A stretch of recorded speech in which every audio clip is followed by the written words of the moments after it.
ಸಹಕಾರ ಬಹಳ ಮುಖ್ಯ. ಸತ್ಯ. ಎರಡು ಕೈ ಜೋಡಿಸಾಗಿ ಚಪ್ಪಡಿ ಹೊಡಿಬೋದೇ ಹೊರತು ಈ ಒಬ್ಬರಿಗೆ ಅಂತೇಳಿ ನಾನು 60 ಮಕ್ಕಳಿದ್ವು ಅಲ್ಲಿ 4 ವರ್ಷ ಒಬ್ಬನೇ ಹೆಚ್ಚನಾಗಿದೆ, ಅಷ್ಟೇ ವರ್ಷ ನಾನು ಅಷ್ಟೊಂದು ಜಾಸ್ತಿ ಆಯ್ತು. ಅಲ್ಲಿ ಸಹಕಾರ ಹಂಗಿತ್ತು ನನಗೆ. ಆಗಿರ್ಬೋದು, ಗ್ರಾಮದವ್ರು ಆಗಿರ್ಬೋದು, ಬಹಳ ಸಹಕಾರ ಇತ್ತು. 15 ವರ್ಷದ ಶಾಲೆಗೆ ಕೆಲಸ ಮಾಡಿದ್ವಿ.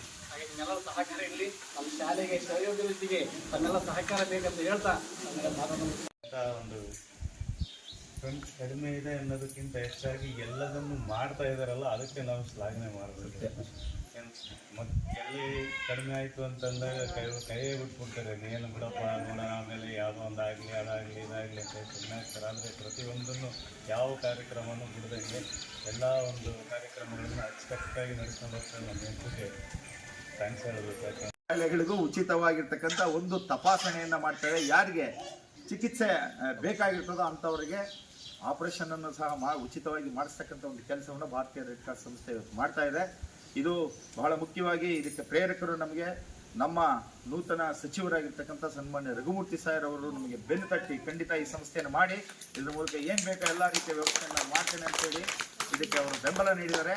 ಅವರಿಗೆ ಈ ನೂತನ ಸಚಿವರಾಗಿ ಪ್ರಪ್ರಥಮ ಬಾರಿಗೆ ಅವರು ನಮ್ಮ ಜಿಲ್ಲಾಡಳಿತದ ವತಿಯಿಂದ ಧ್ವಜಾರೋಹಣ ಕಾರ್ಯಕ್ರಮವನ್ನು ನೆರವೇರಿಸ್ತಾ ಇದ್ದಾರೆ. ಅವರೆಲ್ಲರಿಗೂ ನಾವು ಶುಭಾಶಯವನ್ನು ಹೇಳ್ತಾ, ನೀವೆಲ್ಲರೂ ಮಕ್ಕಳು ಮುಂದಿನ ದಿನಗಳಲ್ಲಿ ದೊಡ್ಡದಾಗಿ ನಿಮ್ಮ ಕರ್ತವ್ಯ ನಿಷ್ಠೆಯನ್ನು ನೀವು ತೋರಿಸಿ ಎಲ್ಲರೂ ಉತ್ತಮ ಪ್ರಜೆಗಳಾಗ್ರಿ. ಸರ್ವೇ ಜನ ಸುಖಿನೋ ಭವಂತು. ಎಲ್ರಿಗೂ ನಮಸ್ಕಾರ. ನಮ್ಮೊಂದು ಅವಕಾಶವನ್ನು ಎಲ್ಲ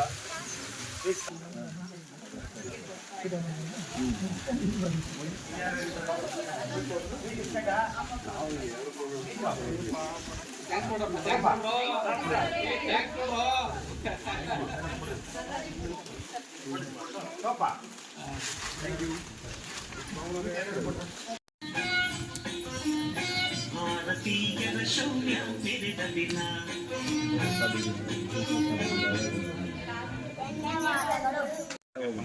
ಪಾಪ ಅಷ್ಟು ಶಿಸ್ತಾಗಿ ನಡೆಸ್ತಾ ಇದ್ದಾರೆ. ಇದಕ್ಕೆ ತುಂಬ ಧನ್ಯವಾದಗಳು ಸರ್. ಮಾತಾಡೋದಕ್ಕೆ ಅವಕಾಶ ಮಾಡಿಕೊಟ್ಟಂಥ ಎಲ್ಲರಿಗೂ ನನ್ನ ನಮಸ್ಕಾರ. ಕಾರ್ಯಕ್ರಮವನ್ನು ಕುರಿತು ಮಾತಾಡಿದಂತಹ ಮಂಜಣ್ಣರಿಗೆ ಧನ್ಯವಾದಗಳು. ಇನ್ಯಾರು ಮಾತಾಡ್ತಾರೆ ಸರ್ ಕಾರ್ಯಕ್ರಮ